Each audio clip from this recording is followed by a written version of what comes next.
High, আমি চন্দ্রিকা। আজ আবারও চলে এসেছি নতুন একটা গল্প নিয়ে। আজকের বিশেষ নিবেদন বিরহ। গল্প পাঠে ও কলমে আমি চন্দ্রিকা। শুরু হচ্ছে আজকের নিবেদন। জানো, আজও ভীষণ মনে পড়ে তোমার কথা। তোমার সাথে কাটানো মুহূর্তগুলো এখনো বড় তাজা আমার কাছে। মনে পড়ে সেই প্রথম আলাপ হওয়া থেকে সমকে সামনাসামনি দেখার অনুভূতিগুলো। জানো তো, আজও ভীষণ মনে পড়ে তোমার কথা। তোমার সাথে কাটানো মুহূর্তগুলো এখনো বড় তাজা আমার কাছে। মনে পড়ে সেই প্রথম আলাপ হওয়া থেকে তোমাকে সামনাসামনি দেখার মুহূর্তগুলো, অনুভূতিগুলো। কিন্তু ভাগ্যের কি নির্মম পরিহাস দেখো, আজ আমরা কত কত দূরে। যেখানে রোজ কথা না বলে থাকতেই পারতাম না, সেখানে আজ প্রায় একটা বছর হতে চললো, কোনো যোগাযোগ নেই আমাদের।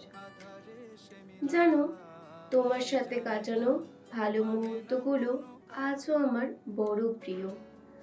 আজও রাস্তাতে কোনো কাপল দেখলে তোমার মুখটাই সবার আগে ভেসে ওঠে মনের মণিকোঠায়।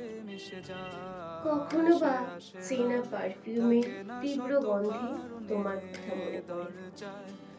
তোমার কি আমাকে আজও মনে পড়ে? তুমি কি আজও খোঁজো আমাকে সেই প্রথম দিনের মতো? একটা সময় ছিল যখন আমাকে না দেখে তোমার দিন কাটতো না। তাহলে আজ কেন আমরা এত দূরে, বলতে পারো? সত্যিই কি তবে ছেড়ে যাবে বলে এসেছিলে আমার জীবনে? কিসে কমতি ছিল আমার? তুমি যা বলতে সেটাই শুনতাম সবসময়। কেন দিলে এত কষ্ট? তবে কি তোমাকে ভালোবেসে ভুল করেছিলাম আমি? জানো তো, তোমাকে আমি ছাড়তে চাইনি, কিন্তু কি করব বলো? আমার উপর অত্যাচার আর জোর করা শুরু করলে যে, তখন থেকেই আমার মন ভাঙতে শুরু করলো তোমার উপর থেকে। তাও নিজেকে অনেক মানিয়ে নেওয়ার চেষ্টা করেছিলাম, কিন্তু যখন আমার গায়ে হাত তুলতে শুরু করলে, সেই দিন আর মানতে পারলাম না। অনেক বুঝিয়ে নিজেকে সরিয়ে আনলাম তোমার থেকে। তাতেও তো কত হুমকি দিলে আমাকে। কতদিন ডিপ্রেশনে ভুগেছি, কোনোদিন জানতে চেয়েছো? ভেবেছিলাম বদলে যাবে, কিন্তু তুমি বদলালে না। খুব কি দরকার ছিল আমাকে এত কষ্ট দেওয়ার?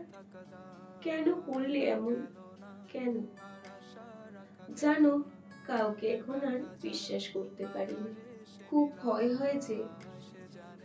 তোমাকে খুব ভালোবেসেছিলাম, জানো তো।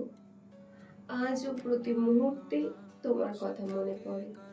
তোমার স্মৃতি আমাকে কুড়ে কুড়ে খায় রোজ। তোমাকে যে ভালোবেসেছিলাম গো। আর হয়তো এটাই আমার জীবনের সব থেকে বড় ভুল ছিল। আজ এখানেই শেষ হলো আমার লেখা গল্প বিরহ। আমার লেখা গল্পটি যদি ভালো লেগে থাকে, তবে অবশ্যই আমার চ্যানেল গল্পের সন্ধানেকে সাবস্ক্রাইব করবেন। সবার প্রথমে নোটিফিকেশন পাওয়ার জন্য পাশে থাকা বেল আইকনটি ক্লিক করবেন। প্রচুর প্রচুর শেয়ারের মাধ্যমে আমাকে আরো অনেক নিত্য নতুন গল্প লেখার উৎসাহ যোগাবেন। ভালো থাকবেন, সুস্থ থাকবেন। ফিরে আসছি পরের এপিসোডে। নমস্কার।